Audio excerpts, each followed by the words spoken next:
नमस्कार दोस्तों। हर हर महादेव। वीणा Deepak Soni YouTube channel में आपका स्वागत है। आज मैं आपको इस वीडियो के माध्यम से नवरात्रि व्रत में हमें क्या खाना चाहिए, क्या नहीं खाना चाहिए, उसके बारे में बताऊंगी।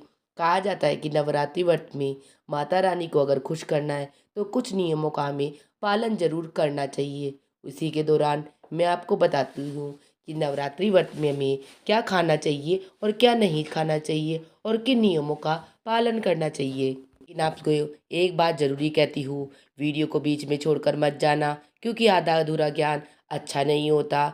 इसलिए प्रारंभ से लेकर अंत तक पूरी वीडियो जरूर सुनना। इसी के साथ मैं आपको बताती हूँ नवरात्रि व्रत में क्या खाना चाहिए और क्या नहीं खाना चाहिए।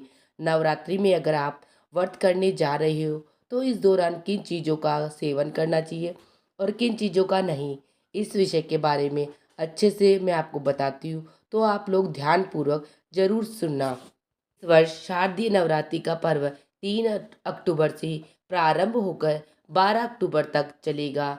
शारदीय नवरात्रि में कई महिलाएं और पुरुष 9 दिन का उपवास रखते हैं।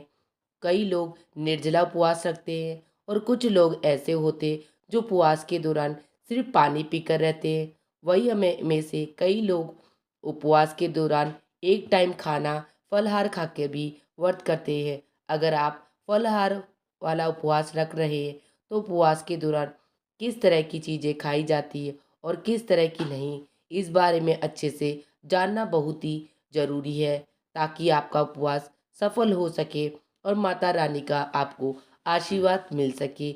उपवास उपवास के दौरान आप लोग क्या खाएं और क्या न खाएं, उसके बारे में बताती हूँ मैं आपको। नवरात्रि व्रत में क्या खा सकते हैं, व्रत में कौन से अनाज को खाना अच्छा माना जाता है जिससे माँ दुर्गा का हमें आशीर्वाद मिल सके। नंबर 1, सिंघाड़े का आटा। आप सिंघाड़े की पूरी, पकौड़ी, पराठे, हलवा जैसी चीज़ें बनाकर खा सकते हैं। कट्टू का आटा, इससे खिचड़ी, पराठा, पकोड़े, पूरी और हलवा बनाकर खाया जा सकता है। राजगीरे का आटा और राजगीरे का आटा, पूरी, व्रत का हलवा, व्रत की कड़ी, पराठा और थाली पीठ बनाकर खा खाया जा सकता है। कई लोग दलिया और लड्डू के रूप में भी इसका सेवन करते हैं।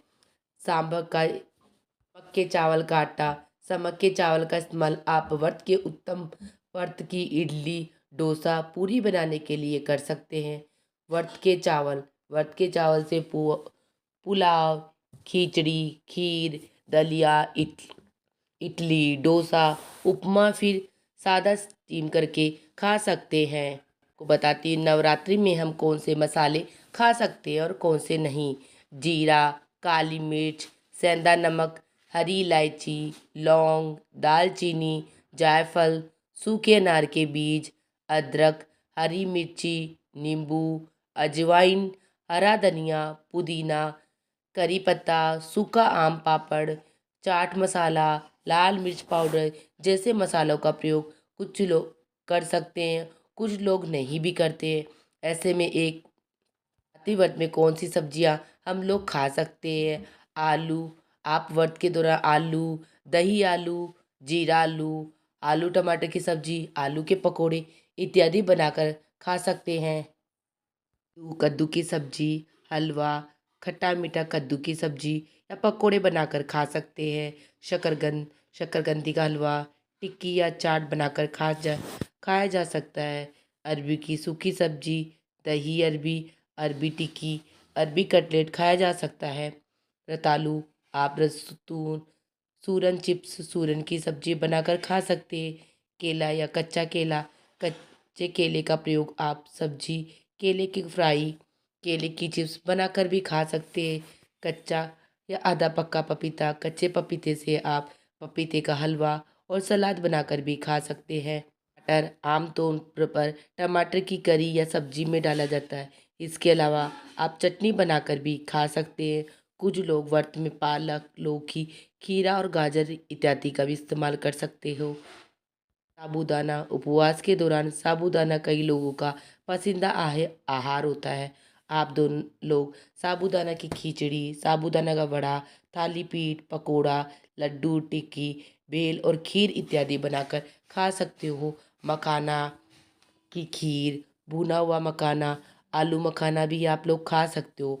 ड्राई फ्रूट्स, सभी तरह के फल, दूध से बनी सामग्री, इमली, कोमल आदि प्रकार की सामग्री आप माँ दुर्गा के व्रत के दौरान खा सकते हैं। लेकिन मैं वीडियो में आगे आपको बताती हूँ कि माँ दुर्गा के व्रत में ऐसी क्या चीज़ है जो हमें नहीं खाना चाहिए। अगर हम भूलवंश भी व्रत के दौरान ये चीज़ें खा लेती है तो माँ दुर्गा का भयंकर प्रकोप हम पर पड़ता है। इसलिए ये चीज़ें खाने से ज़रूर बचें। इन चीज़ों से माँ दुर्गा नाराज़ हो जाती है और उनका व्रत भी खंडित हो जाते हैं। नंबर 1 पर लहसुन, प्याज और मांस, मदिरा इन चीज़ों से खाने से बचना चाहिए, क्योंकि इन चीज़ों को खाने से माँ दुर्गा नाराज़ हो जाती है। शारदीय नवरात्रि व्रत में लहसुन और प्याज के सेवन से दूर रहना चाहिए। व्रत के भोजन में साधारण नमक का इस्तेमाल नहीं करना चाहिए। इसके अलावा गेहूँ और चावल भी नहीं खाना चाहिए। सनातन धर्म में मांस और मदिरा के सेवन की मनाही है। तो ऐसे में शारदीय नवरात्रि व्रत के दौरान इन चीज़ों का सेवन आपको भूलवंश भी न करे। अगर आप भूलवंश गलती से भी इन चीज़ों का सेवन कर लेते हैं तो माँ दुर्गा आपसे नाराज हो जाती है और माँ दुर्गा के आशीर्वाद की जगह आप लोगों के उनके प्रकोप का सामना करना पड़ता है। इसलिए मैं आपको यही कहूँगी, आप माँ दुर्गा का अगर व्रत करे हो तो इन नियमों का आप लोग ज़रूर पालन करें, जिससे माँ दुर्गा का आशीर्वाद आप लोगों को प्राप्त हो सके। आप सबको मेरी जानकारी कैसी लगी मुझे कमेंट बॉक्स में जय माता दी लिखकर ज़रूर बताना। वीडियो पसंद आई तो चैनल को लाइक एंड सब्सक्राइब और शेयर ज़रूर करना। हर हर महादेव।